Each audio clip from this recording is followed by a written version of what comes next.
So Rob, what was your level of responsibility at Langeroaks within a health and safety bubble, so to speak? Well, being a construction manager stroke section manager and also a trade supervisor, all depends on what size of site you're working on. My responsibility on site would be for all contractors, all directly employed employees, site visitors, etc., visiting management even. So overall, my responsibility on my section or my site was my responsibility for the health and safety. So what level of supervision did those entail?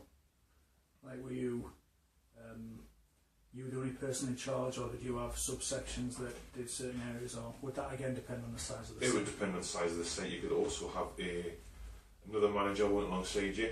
You could also have a project manager on site, visiting project manager, and a trades foreman or charge hand.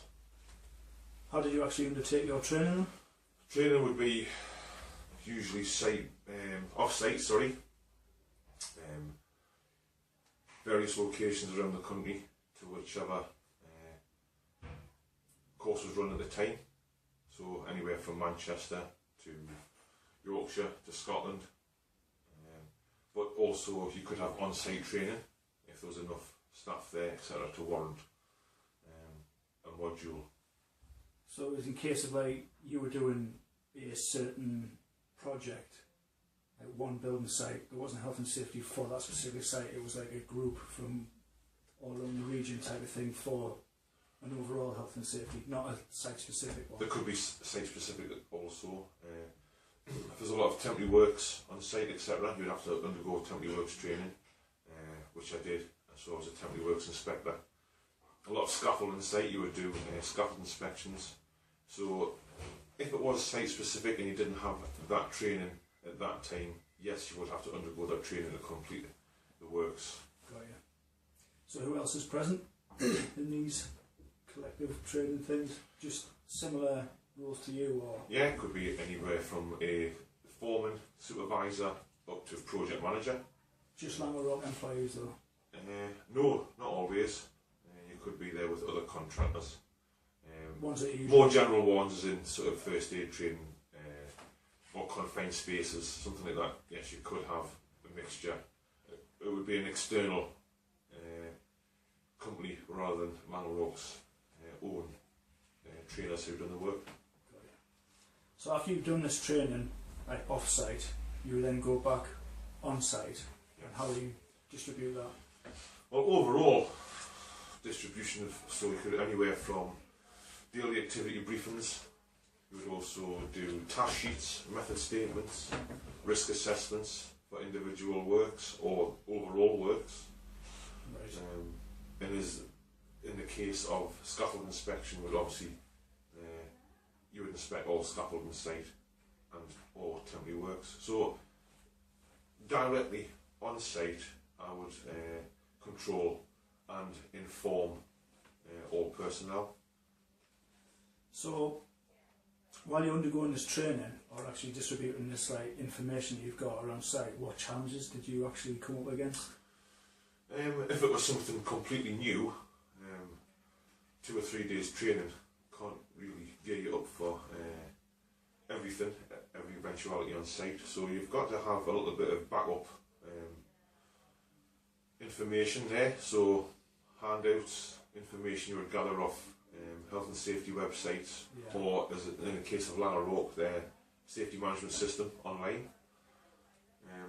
Other challenges would be something as basic as trying to, maybe control is the wrong word, but look after men on site. You have got a bit of a tradition of non-conformance, etc. on site, so yeah, you've got to control that, and if that comes along, you've got to deal with it instantly, as it can escalate and add to other problems.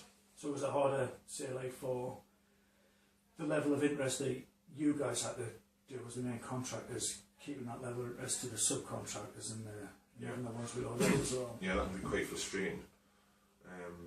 So sometimes lost because in it's translation. because it's overall my responsibility, but everybody on site has their own level of responsibility of health and safety. It can be frustrating that you've done all your training, etc. Everything's geared up to do the job, but then at the nitty gritty end of it, you've got to control people on site, and contractors, or sometimes contractors of contractors, can be a problem. Yeah. So from your own personal experience then, are any particular comprehensive methods or things that you would change? I suppose keeping a level of interest, because I suppose there's no doubt it can be quite dull. I think one thing that always frustrates me is contractors on site, or again, which does worsen with contractors to contractors, is you always pay as a company for their input of supervision, which usually is quite minimal. So you find yourself looking after directly those contractors, which is not the easiest job in the world.